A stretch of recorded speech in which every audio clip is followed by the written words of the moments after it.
Assalamualaikum warahmatullahi wabarakatuh. Bismillahirrahmanirrahim. Selamat berjumpa kembali anak-anakku semua dalam video pembelajaran. Dalam video kita kali ini kita akan masuki bab baru di kelas 9 setelah bab kelistrikan, yaitu tentang bioteknologi pangan. Nah, apa sebenarnya bioteknologi itu?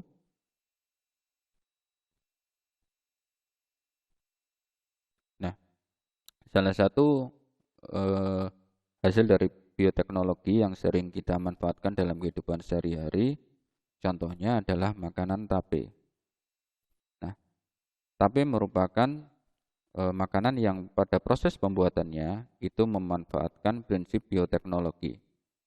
Nah, salah satu prinsip bioteknologi yang dimanfaatkan dalam pembuatan tape adalah fermentasi dari singkong atau ketan. Ketan atau singkong yang difermentasi kemudian menjadi tape. Sehingga apa yang dimaksud dengan bioteknologi? Jadi bioteknologi berasal dari dua kata, bio dan teknologi, atau dapat didefinisikan, bioteknologi merupakan pemanfaatan makhluk hidup untuk membantu pekerjaan atau menghasilkan produk yang bermanfaat bagi manusia, yaitu pemanfaatan makhluk hidup untuk bisa membantu pekerjaan atau menghasilkan produk yang bermanfaat bagi manusia. Pada contoh tadi tape, dia menggunakan makhluk hidup jamur yang digunakan untuk memfermentasi singkong atau ketan sehingga menjadi tape. Nah, bioteknologi sendiri sudah dikembangkan sejak lama, sejak tahun 1800-an. Yang paling sering adalah dengan proses fermentasi. Ini merupakan salah satu proses pada bioteknologi di mana proses ini melibatkan penggunaan mikroorganisme untuk membuat larutan kimia yang lebih kompleks, seperti pembuatan alkohol. Jadi proses fermentasi melibatkan mikroorganisme bisa berupa bakteri, jamur. Nah, tentu dari pengertian singkat tersebut kita sudah bisa membayangkan produk-produk seperti tempe yang pakai jamur, nata de coco, kemudian tape, keju, dan lain sebagainya adalah produk-produk yang memanfaatkan mikroorganisme dalam proses pembuatannya. Nah, produk-produk tersebut disebut dengan produk hasil bioteknologi. Nah, bioteknologi sendiri terbagi menjadi dua jenis bioteknologi. Kita bisa tuliskan bioteknologi digolongkan ada konvensional dan ada bioteknologi modern. Nah, kalau yang bioteknologi konvensional, yaitu bioteknologinya tadi dengan pemanfaatan mikroorganisme baik itu bakteri maupun jamur. Nah, sedangkan kalau pada bioteknologi modern itu mulai menerapkan prinsip genetika, yaitu merubah susunan gen, merubah susunan genetik, biokimia dan biomolekuler dari suatu makhluk hidup sehingga diperoleh sifat-sifat tertentu makhluk hidup yang diinginkan. Jadi kalau bioteknologi konvensional tadi kita ulangi, yaitu dengan menambahkan mikroorganisme baik itu jamur maupun bakteri sehingga dihasilkan produknya seperti tape, yogurt, keju, tempe, oncom dan lain sebagainya. Itu yang bioteknologi konvensional, dikasih mikroorganisme jadi. Sedangkan bioteknologi modern dia menggunakan prinsip-prinsip genetika untuk memodifikasi gen pada makhluk hidup sehingga diperoleh sifat-sifat yang unggul. Nah, jadi intinya menggunakan rekayasa genetika yang memungkinkan para ilmuwan dapat merancang susunan materi genetik yang sedemikian rupa menghasilkan hewan tumbuhan yang punya kualitas tinggi. Ini adalah prinsip dari bioteknologi modern. Nah, bioteknologi konvensional kita masuk adalah tadi bioteknologi yang menggunakan mikroorganisme untuk menghasilkan produk dan jasa. Jadi langsung memanfaatkan mikroorganisme. Bisa berupa jamur dan bakteri, di mana jamur dan bakteri tersebut menghasilkan enzim-enzim tertentu yang digunakan untuk melakukan metabolisme tubuh sehingga diperoleh produk yang diinginkan. Contohnya bioteknologi konvensional ini adalah tadi tape. Bagaimana? Tape dibuat dengan memanfaatkan mikroorganisme yang ada pada ragi sehingga mengubah zat organik menjadi zat organik yang lainnya. Nah, kemudian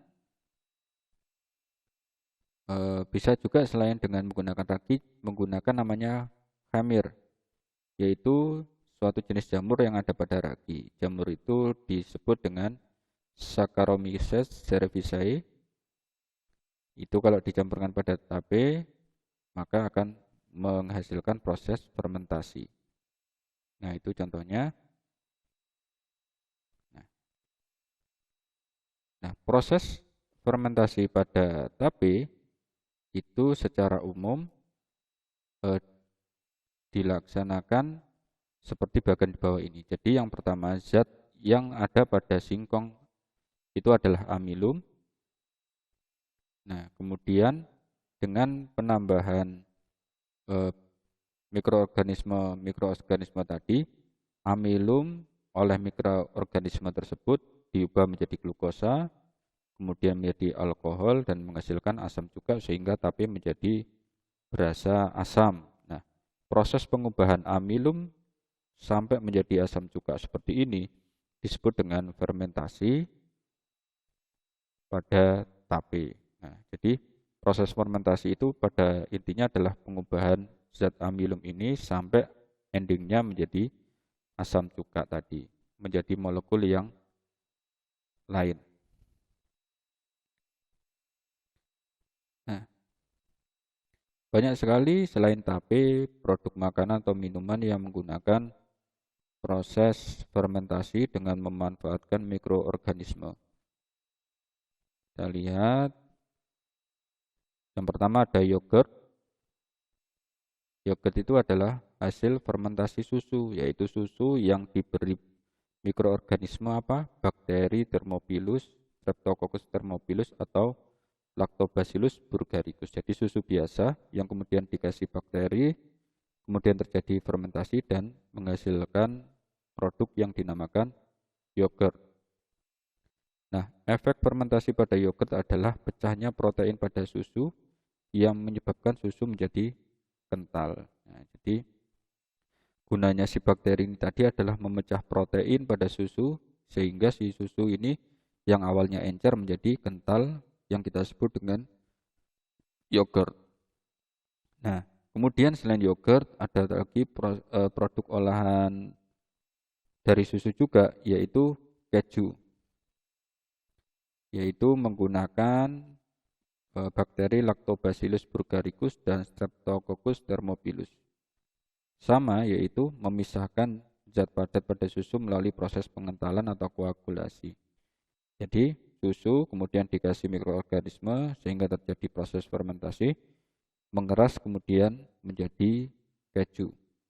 Ini adalah keju.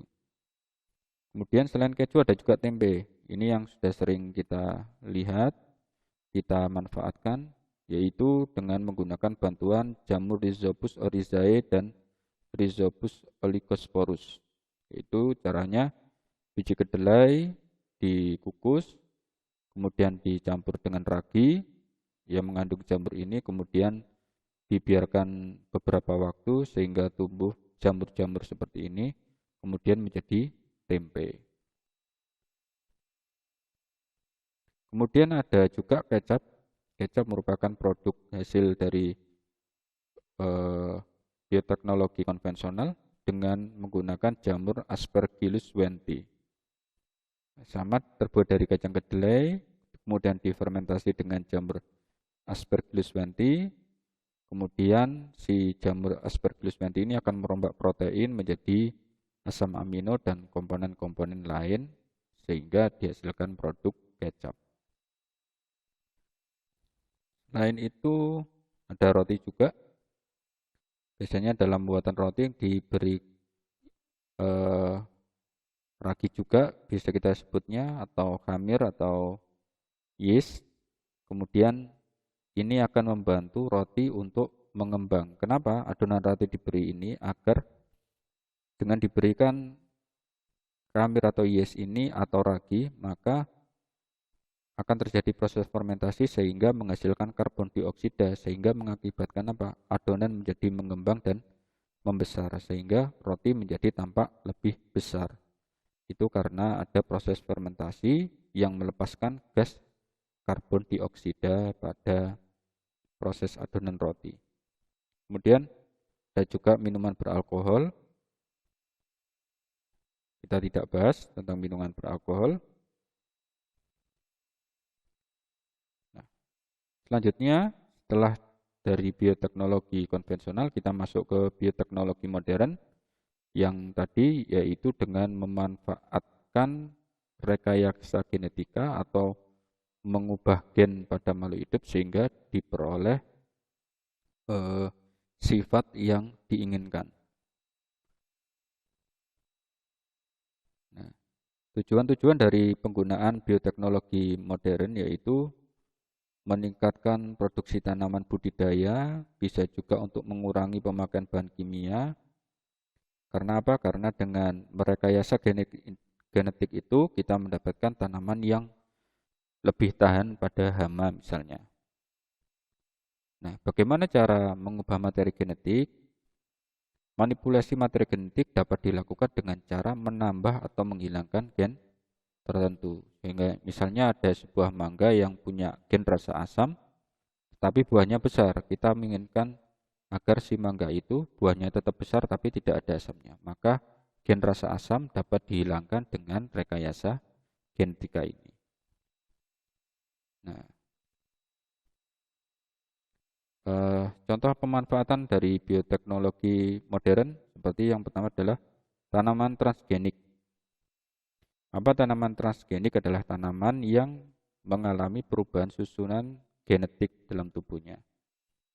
Nah, banyak sekali tanaman yang direkayasa genetiknya ini untuk tujuan apa? Agar satu dapat mampu membunuh hama yang menyerang tanaman tersebut.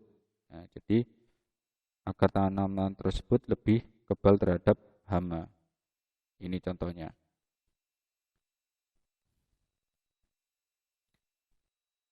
Untuk proses teknik rekayasa genetika pada tanaman dapat kalian baca di buku kalian. Alurnya seperti ini. Yang pertama yang dilakukan adalah menyiapkan DNA atau sel yang ingin disisipkan. Jadi sel dari tanaman awalnya. Kemudian bagian DNA dipotong menggunakan enzim tertentu. Kemudian gen yang ingin disisipkan digabungkan ke dalam sel yang sudah disiapkan tadi. Kemudian pada akhirnya menghasilkan tanaman transgenik. Oke. Kemudian selain tanaman transgenik ada juga hewan transgenik, yaitu hewan yang susunan genetikanya telah diubah. Nah, contohnya apa? Ini biasanya pada hewan-hewan ternak agar diperoleh hewan ternak yang unggul, misalnya memiliki daging yang banyak. Misalnya ini hewan ternak yang bisa memproduksi susu dan daging yang berkualitas. Bisa juga agar ikan cepat besar dan mengandung vitamin tertentu. Ini digunakan rekayasa genetika sehingga menghasilkan hewan transgenik. Nah, penerapan dan pengembangan bioteknologi bukannya tanpa dampak, tentu membawa dampak. Nah, yang pertama adalah pada bidang lingkungan, penggunaan produksi bioteknologi pada tanaman transgenik atau yang transgenik akan menghasilkan yang disebut dengan polusi gen. Nah, kenapa? Karena hewan-hewan yang genetiknya sudah direkayasa ini tadi atau diubah, jika kemudian tidak dikelola dengan baik, maka akan merusak gen-gen yang alami ada di alam. Jadi, misalnya seperti ini, ketika jagung transgenik ditanam di lahan alami, maka serbuk sari dapat membawa gen jagung transgenik dan menyerbuki jagung tanaman lain, sehingga populasi tanaman transgenik ini tadi menjadi tidak terkendali dan mempengaruhi tanaman-tanaman lain yang tidak transgenik. Itu menghasilkan polusi gen. Kedua, pada bidang kesehatan juga memberikan dampak, yaitu memicu munculnya penyakit baru atau bahkan kanker. Nah, jadi karena tanaman-tanaman transgenik atau hewan-hewan transgenik itu tadi sudah diubah gennya, apabila kita mengkonsumsinya, maka dikhawatirkan akan memberikan dampak penyakit baru ataupun kanker pada tubuh kita. Dan kemudian pada bidang sosial dan ekonomi juga memberikan dampak, salah satunya yaitu menimbulkan kesenjangan perekonomian yang besar. Yaitu logikanya kalau ada suatu negara yang menggunakan tanaman transgenik, maka hasil panennya akan lebih banyak dan di dunia perdagangan akan mendominasi dan mengalahkan negara-negara yang proses pertaniannya masih menggunakan cara-cara konvensional. Baik, ini tuh anakku semua tentang bioteknologi, baik bioteknologi konvensional atau modern. Kita ulangi, kalau konvensional yaitu dengan langsung menambahkan mikroorganisme pada suatu produk. Sedangkan kalau itu tadi yang bioteknologi konvensional dengan menambahkan mikroorganisme kepada suatu produk. Kalau bioteknologi modern itu dengan cara rekayasa genetika. Untuk penjelasan lebih lanjut silakan kalian baca buku kalian masing-masing. Terima kasih. Saya akhiri, tetap berdoa kepada Allah Subhanahu wa taala semoga diberi kebaikan dan kesehatan. Saya akhiri. Assalamualaikum warahmatullahi wabarakatuh.